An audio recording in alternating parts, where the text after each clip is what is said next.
जशी शक्ती प्रदर्शनाची प्रत्येकाची शैली असते, तशी नाराजी व्यक्त करण्याची सुद्धा प्रत्येकाची एक वेगळी स्टाईल असते। महायुतीतले एक नंबरचे उपमुख्यमंत्री एकनाथ शिंदेंनी साताऱ्यातलं दरेगाव गाठलं की ते नाराज आहेत अशी जोरदार चर्चा सुरू होते। निवडणुकांच्या तोंडावर भाजपनं शिवसेनेचे कार्यकर्ते फोडल्यामुळे एकनाथ शिंदे चांगलेच नाराज झाले। मात्र त्यांनी यावेळी दरेगाव न गाठता थेट दिल्ली गाठली आणि शिंदेंच्या या दिल्लीवारीनंतर बऱ्याच घडामोडी सुरू झाल्या। या घडामोडींनंतर निवडणुकांच्या तोंडावर कोणती नवीन राजकीय समीकरणं जन्माला येत आहेत, पाहूया राजकीय शोलेचा हा स्पेशल रिपोर्ट। हिंदीतली एक खूप गाजलेली गजल आहे, आपल्यातल्या अनेकांनी ती गजल ऐकली सुद्धा असेल। बात निकलेगी तो फिर दूर तक जाएगी, बात निकलेगी तो फिर वो दूर तक जाएगी, लोग बेवजह उदासी का सबब पूछेंगे, यह भी पूछेंगे कि तुम इतने परेशान क्यों हो। ही गजल आठवण्यामागचं कारण म्हणजे सध्या महायुतीत सुरू असलेली धुसफूस। उपमुख्यमंत्री एकनाथ शिंदे गल्लीतली म्हणजेच राज्यातली नाराजी नाट्याची बात घेऊन अमित शहांना दिल्लीत भेटायला गेले। भेट झाल्यानंतर त्या ठिकाणच्या पत्रकारांनी त्यांना विचारलं, आखिर आप इतने नाराज क्यों हो।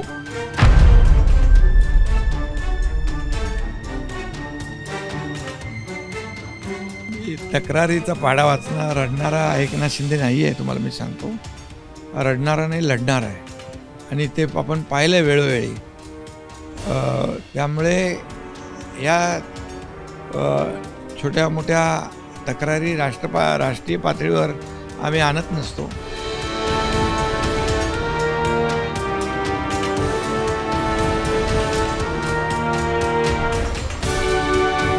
मिनी विधानसभा म्हणजे स्थानिक स्वराज्य संस्थांच्या निवडणुकांच्या तोंडावर भाजपने मिशन फोडाफोडीसाठी शिंदेंची शिवसेना निवडली।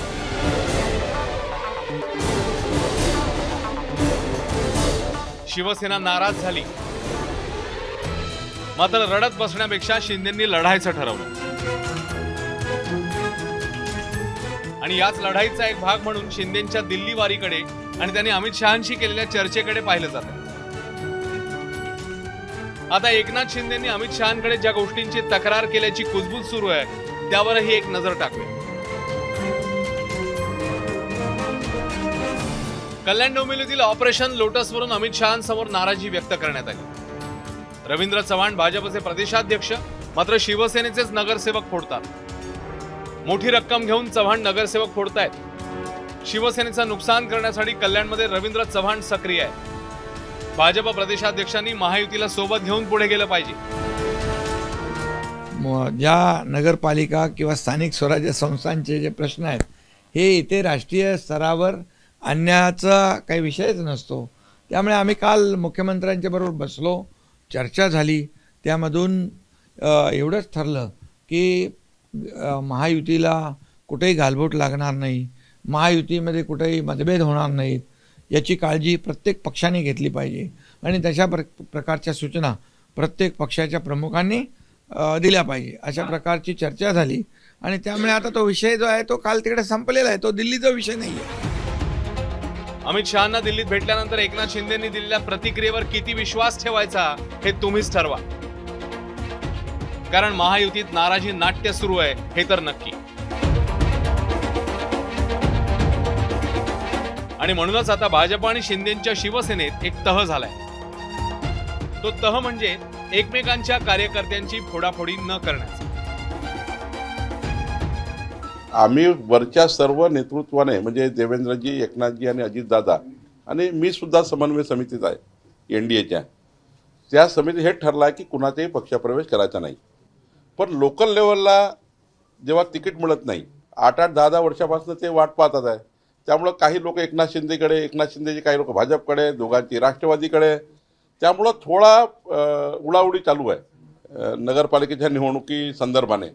तर म्हणून काही या ठिकाणी महायुतीत गडबड झाली आहे, राज्यस्तरावर गडबड झाली आहे असं काही नाही आहे। माननीय मुख्यमंत्री महोदय फडणवीस साहेब, माननीय उपमुख्यमंत्री महोदय एकनाथजी शिंदे साहेब यांच्या बैठकीमध्ये किमान शिवसेना आणि भारतीय जनता पार्टी एकमेकांच्या कार्यकर्त्यांना प्रवेश देणार नाही असा निर्णय झालेला आहे। यापुढे भाजप आणि शिवसेना हे दोन मित्र पक्ष एकमेकांचे कार्यकर्ते फोडणार नाहीत असं म्हणतात।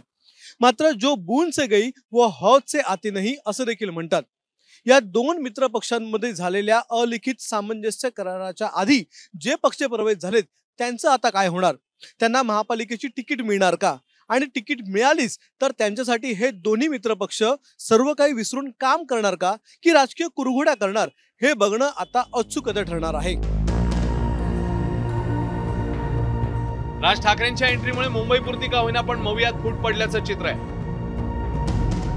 मात्र महायुतीला देखील भाजपच्या मिशन फोडाफोडीमुळे तडे पडत असल्याचं पाहून मवियाच्या नेत्यांना थोडंसं हायसं वाटतंय. शिंदेंच्या दिल्ली वारीवर टिप्पणी करताना उद्धव ठाकरेंनी मारलेला डायलॉग ऐकून उपस्थितांना हसू आवरणं कठीण गेलं. आता तर कहर म्हणजे त्यांच्यातच आपापली नसा आवडण्यास सुरू झालेले आहे. आजच पेपरमध्ये पाहिलं असाल तुम्ही, एक कोणतरी गेले बाबा मला मारलं म्हणून दिल्लीला. ही लाचारी जी आहे ना, ही लाचारी का? तर तेच चांगला जर काही चांगला शिक्षक मिळाला असता त्या वयामध्ये तरी परिस्थिती आली नसती. खरं तर नाराजी झाल्यानंतर सातारच्या गावी जाण्याच्या ऐवजी दिल्लीला कसे काय गेले एकनाथ शिंदे साहेब हा कळायला मार्ग नाही आहे. खरं तर त्यांनी गावी जायला पाहिजे होतं, परंतु ते दिल्लीला जाऊन पोहोचले. दिल्लीला जाऊन अमित शहाच्या पाया पडणं हा बाळासाहेब ठाकरेंचा विचार आहे, एक लाथ मारायचा हा बाळासाहेबाचा विचार आहे. परंतु हे मारणार नाही, कारण हे सगळे ताटाखालचे मांजरं झालेले आहेत भारतीय जनता पार्टीच्या. इथं फडणवीस साहेबासोबत बोला की अमित शहा साहेबासोबत. भारतीय जनता पार्टी काय मनाने फडणवीस साहेब काही करतच नसतील, अमित शहाही करत नसतील. हे सगळे सांगून तू मारल्यासारखं कर, मी रडल्यासारखं कर, हा याला संपवेल जमजेल तो. पण यांचा निर्णय झालेला आहे की एकनाथ शिंदेना पूर्णपणे नेस्तनाबूत करण्याचा. काँग्रेसचे महाराष्ट्र प्रदेशाध्यक्ष हर्षवर्धन सपकाळांनी महायुतीतल्या नाराजी नाट्यावर प्रतिक्रिया देताना अमित शहांनाच मुख्यमंत्र्यांच्या खुर्चीवर विराजमान केलंय. यांचं टोळी युद्ध जे आहे ते अनेक दिवसांपासून सुरू आहे आणि या टोळी युद्धाच्या अनुषंगानं हे सरकार कार्यरत असल्यामुळे यांना गँग ऑफ ट्रिपल इंजिन सरकार देखील आम्ही म्हणतो. राहता राहिला दिल्लीश्वरांना गाठणे, तर महाराष्ट्राचे देवेंद्र फडणवीस हे शॅडो मुख्यमंत्री आहेत. महाराष्ट्राचे मूळ मुख्यमंत्री जे आहेत हे अमित शहा आहेत. सुप्रिया सुळेंना कमेंट विचारल्यानंतर त्यांना एका भाजप नेत्यांच्या वक्तव्याची आठवण झाली.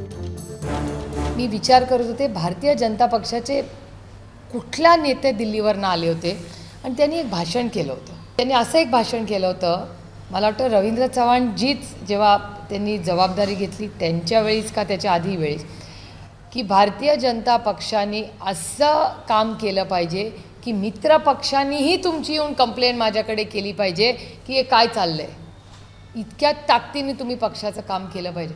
हे कोण, म्हणजे नड्डाजी आले होते ते बोलले होते का कोण मला आता आठवत नाही, पण मी हे भाषण काढीन कारण का मला क्लिअरली आठवतं हे भाषण. आता मुद्दा हा आहे की एकनाथ शिंदेंच्या तक्रारीनंतर भाजपचं केंद्रीय नेतृत्व महाराष्ट्र भाजपला संयमाचा सल्ला देणार की मिशन लोटसला आणखीन प्रोत्साहन देणार, तर या प्रश्नाचं उत्तर शिंदेंच्या चिंतेमध्ये काहीसं भर टाकणारं असल्याचं कळतंय. कारण आरोप प्रत्यारोप होतच राहतील, पक्ष बांधणीचं काम हे सुरूच ठेवा आणि ते महत्त्वाचं आहे, असं वक्तव्य देखील केंद्रीय नेतृत्वाकडनं आल्याचं कळतंय. सोबतच स्थानिक स्वराज्य संस्थांच्या निवडणुकीमध्ये भाजपचा प्रथम क्रमांक असला पाहिजे, त्यासाठी चांगल्या प्रकारे घोडदौड सुरू ठेवली पाहिजे असा कानमंत्र देखील दिल्लीतून महाराष्ट्र भाजपला मिळाल्याची सूत्रांची माहिती आहे. महायुती असो किंवा मविया, ज्यांना मित्रपक्ष म्हटलं जातं ते खऱ्या विरोधकांची भूमिका बजावताना दिसत आहेत. त्यामुळे स्थानिक स्वराज्य संस्थांच्या निवडणुका जिंकण्यासाठी या घरातल्या विरोधकांना नमवण्यासाठी प्रत्येकालाच रणनीती आखावी लागेल.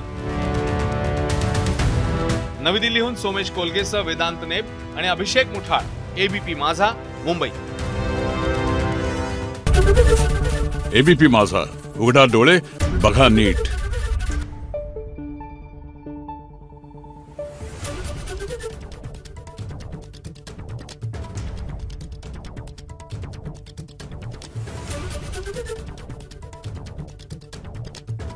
Thank you.